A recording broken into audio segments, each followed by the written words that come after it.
Bonjour, je vous propose une deuxième vidéo sur la VAR, sur la value at risk, aujourd'hui la value at risk d'un portefeuille d'options. Cette vidéo comporte 4 parties. Premièrement, des rappels, suite à l'autre vidéo sur la VAR d'un portefeuille d'actions. Ensuite, la présentation du modèle linéaire, suivi de l'étude du principe de la VAR d'un portefeuille d'options. Et enfin, un exemple de calcul de VAR d'un portefeuille d'options sur plusieurs sous-jacents. Alors commençons donc par quelques rappels. Tout d'abord, je voudrais rappeler que la VAR, la value at risk, c'est le montant des pertes qui ne devrait pas être dépassé avec une probabilité donnée, qu'on note en général alpha, et sur un horizon de temps donné de n jours. Alors on va considérer ici que la probabilité alpha est égale à 95% et que l'horizon de temps, grand N, est de 30 jours. On a vu dans la précédente vidéo, je vous mets le lien en description de cette vidéo, qu'on a vu que la variation journalière de la valeur d'un actif sur une courte période définit une variable aléatoire grand Y qui suit une loi normale dont l'espérance est nulle et dont la variance est égale à sigma 2. Par ailleurs, d'après la table de la loi normale centrée réduite, la probabilité qu'une variable normale centrée réduite soit inférieure à 1,65 est égale à 0,95. En d'autres termes, il y a 95% de chances pour que la valeur prise par une variable normale centrée réduite soit inférieure à 1,65. Alors, si on considère que grand T est une variable normale centrée réduite, on peut remplacer T par la variable normale centrée réduite correspondante à Y, c'est-à-dire Y moins son espérance 0, divisé par son écart type sigma.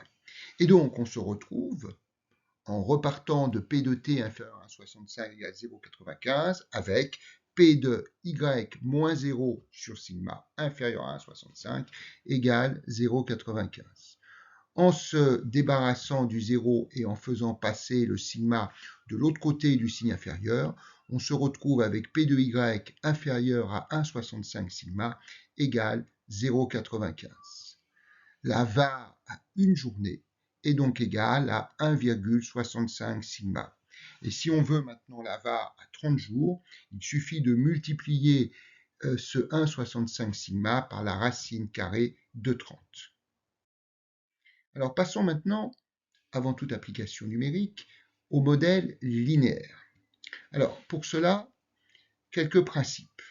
On considère un portefeuille grand P qui est composé de n actifs dont les valeurs respectives sont notées alpha 1, alpha 2 et alpha n.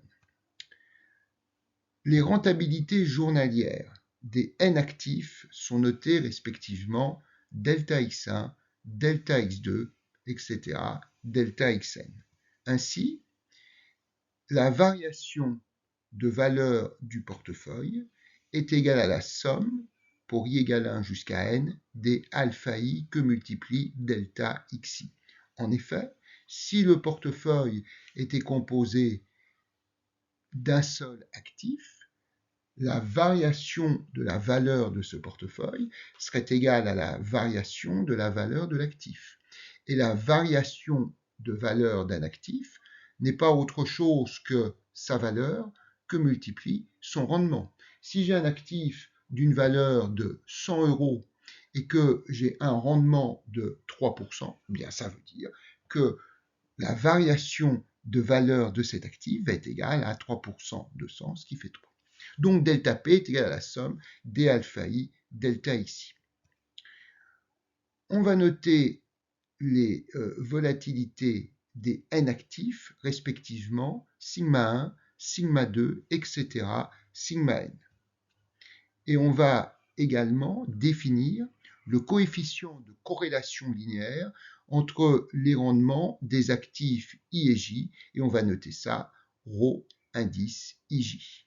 Dès lors, on peut écrire que la variance du portefeuille, c'est-à-dire le carré de l'écart type, sigma carré P, est égal par définition à la somme de toutes les covariances alpha i, sigma i, alpha j, sigma j, et en utilisant d'une part la propriété de bilinéarité de la covariance et en utilisant le fait que covariance de xy sur le produit des écart-types, c'est le coefficient de corrélation linéaire, ça nous permet d'écrire que la covariance, c'est le produit du coefficient de corrélation linéaire ρ ij, qui est mis à la fin de la double somme, par les produits des écart-types que multiplie alpha i, alpha j, comme indiqué sur votre écran. Alors, on peut également écrire cette variance, ou ce carré d'écart-type, comme étant la somme de toutes les variances prenant en compte les coefficients alpha i, c'est-à-dire la somme des alpha i carré sigma i carré, plus 2 fois la somme de toutes les covariances distinctes écrites sous la forme sigma i, sigma j, ρ ij, le tout multiplié par alpha i, alpha j. Alors, si nous avons un portefeuille composé uniquement de 2 actifs, eh bien, dans ce cas, nous pouvons écrire que sigma carré p va être égal, en sommant de 1 à 2, nous avons donc alpha 1 carré, sigma 1 carré pour i égale 1, plus alpha 2 carré, sigma 2 carré, plus 2 fois, eh bien, alpha 1, alpha 2, sigma 1, sigma 2, ρ 1, 2. Voilà. Alors, évidemment, ce modèle linéaire va être repris ultérieurement, y compris dans notre exemple numérique. Avant toute chose, précisons quel est le principe de calcul de la VAR, la value at risk, d'un portefeuille d'options. Alors, on fait l'hypothèse que nous avons un portefeuille grand P qui comporte n calls sur un même sous-jacent, pour commencer. Après, les sous-jacents seront différents. Alors, je voudrais rappeler ce que c'est que le delta d'un portefeuille. J'aurais même pu déjà rappeler ce qu'était le delta d'un call. C'est la variation de la prime du call pour une variation du sous-jacent. Eh bien, le delta du portefeuille va donc être la variation de la valeur du portefeuille de call pour une variation du cours du sous-jacent. Et en faisant un banal produit en croix, on en déduit que la variation de la valeur du portefeuille est donc égale à delta P, delta du portefeuille, que multiplie delta S. Or, delta S, la variation du cours du sous-jacent, c'est égal à S que multiplie delta X, où delta X est le rendement, journalier ici, du titre S. Je répète ce que je disais précédemment, mais c'est une décomposition qu'on ne fait pas au quotidien, c'est pour ça que je me permets de le répéter. Si j'ai un actif qui cote 100 et que son rendement est égal à 3%, la variation du prix de cet actif est égale à 100 que multiplie 3%. Alors, on a donc, en revenant à ce qui est inscrit à la deuxième ligne de cette slide, et en remplaçant delta S en vert par S delta X, on a donc delta P, grand delta P, devrais-je dire plutôt, égale petit delta P, delta du portefeuille, que multiplie S delta X. Maintenant, si on considère n actifs distincts, dont les cours respectifs sont naturellement S1, S2, etc., Sn, dont les rentabilités journalières sont respectivement delta x1, delta x2, etc., delta xn. Et en considérant que les deltas respectifs des calls dont ces actifs sont les sous-jacents sont delta 1, delta 2, delta n, eh bien, dans ce cas, nous allons avoir une variation de la valeur du portefeuille, delta P, qui va être égale à la somme, pour i égale 1 jusqu'à n, il y a n actifs en tout, des delta i, petit delta i, devrais-je dire, SI, que multiplie grand delta XI. Alors, si on pose delta i SI égale alpha i, on se retrouve avec la formule du modèle linéaire. On se retrouve avec delta P, variation de la valeur du portefeuille égale la somme pour i égale 1 jusqu'à n d alpha i delta xi.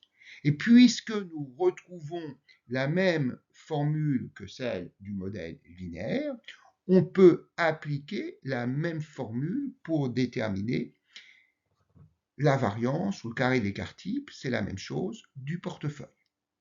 Et si on considère maintenant un portefeuille comportant deux calls, eh bien, on peut écrire que delta P est donc égal à delta 1, petit delta 1, je devrais dire S1, grand delta X1, plus delta, petit delta 2, S2, grand delta X2, c'est-à-dire delta P égale alpha 1, delta X1, plus alpha 2, delta X2, et dans ce cas, on retrouve la formule de la variance du carré de l'écart type ou tout simplement du carré de la volatilité du portefeuille, qui est donc égal à alpha 1 carré sigma 1 carré plus alpha 2 carré sigma 2 carré plus 2 alpha 1 alpha 2 sigma 1 sigma 2 fois le coefficient de corrélation linéaire ρ 1 2. Eh bien, c'est cette formule que nous allons appliquer dans l'exemple qui va suivre sur le calcul de la VAR, value at risk, d'un portefeuille d'options.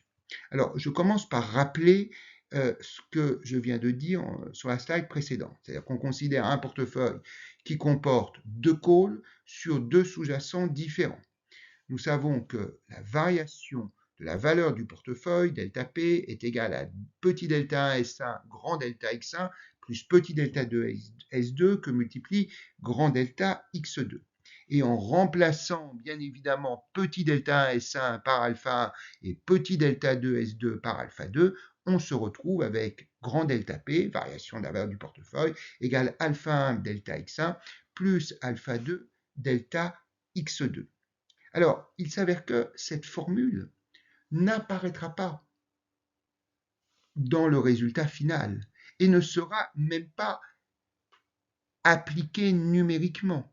Mais il convient de faire apparaître cette forme, delta P égale alpha 1, delta X1 plus alpha 2, delta X2, pour bien identifier les termes alpha 1 et alpha 2 qui, eux, entrent comme on l'a vu et comme je le rappelle en dessous, dans la formule de la variance ou du carré de la volatilité de la valeur du portefeuille. Alors, l'exemple est le suivant. On considère un portefeuille composé de calls sur des actions A et B.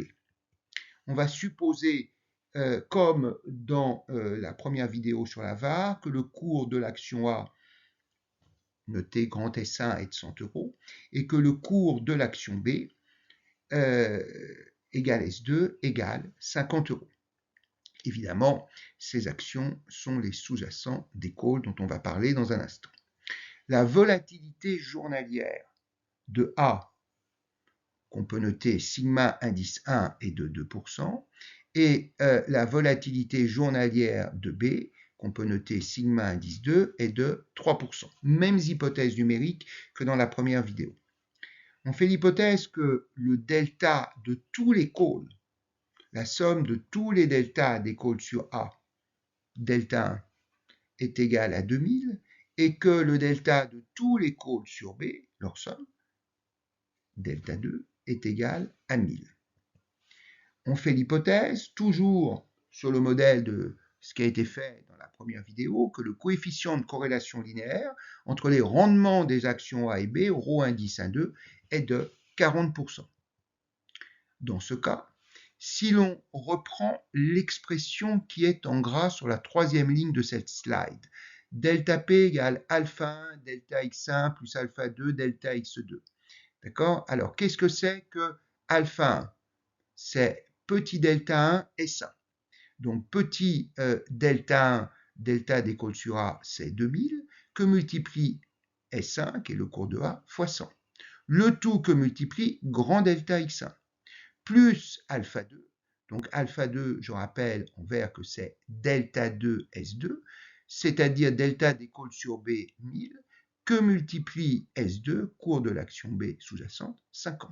Le tout que multiplie grand delta X2.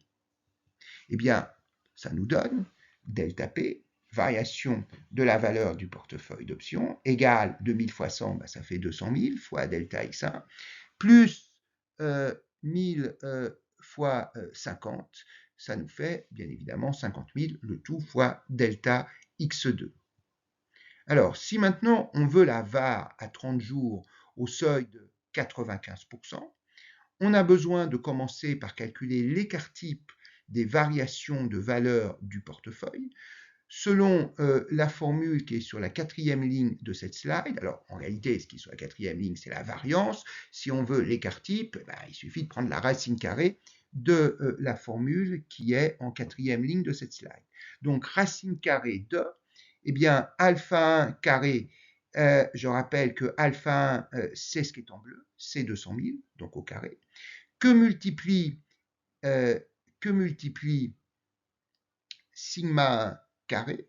Donc, sigma 1, c'est la volatilité de A, journalière, 2%, que j'élève au carré, plus maintenant, j'ai besoin d'utiliser alpha 2 au carré. Je rappelle que alpha, c'est ce qui est en vert, 50 000, donc au carré, que multiplie sigma 2 carré, c'est-à-dire que multiplie la volatilité au carré de B, c'est-à-dire 3% au carré, le tout plus 2 fois, alors alpha 1, on a vu que alpha 1, c'est ce qui était en bleu, à savoir 200 000, fois alpha 2, qui est en vert, 50 000, fois sigma 1, volatilité de A, 2%, fois sigma 2, volatilité de B, 3%, fois, pour terminer, ρ 1, 2, c'est-à-dire le coefficient de corrélation linéaire qui est fixé à 40% dans cet exemple.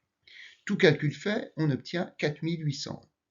Eh bien, pour avoir la VAR, je rappelle ce que je disais en première slide, à savoir le fait que si grand T suit une loi normale centrée réduite, la probabilité que T soit inférieur à 1,65 est égale à 0,95. Par conséquent, en retenant le 1,65 de cette expression, la VAR à 1 jour est égale à 1,65 que multiplie l'écart type des variations du portefeuille, n'est-ce pas, de 4801.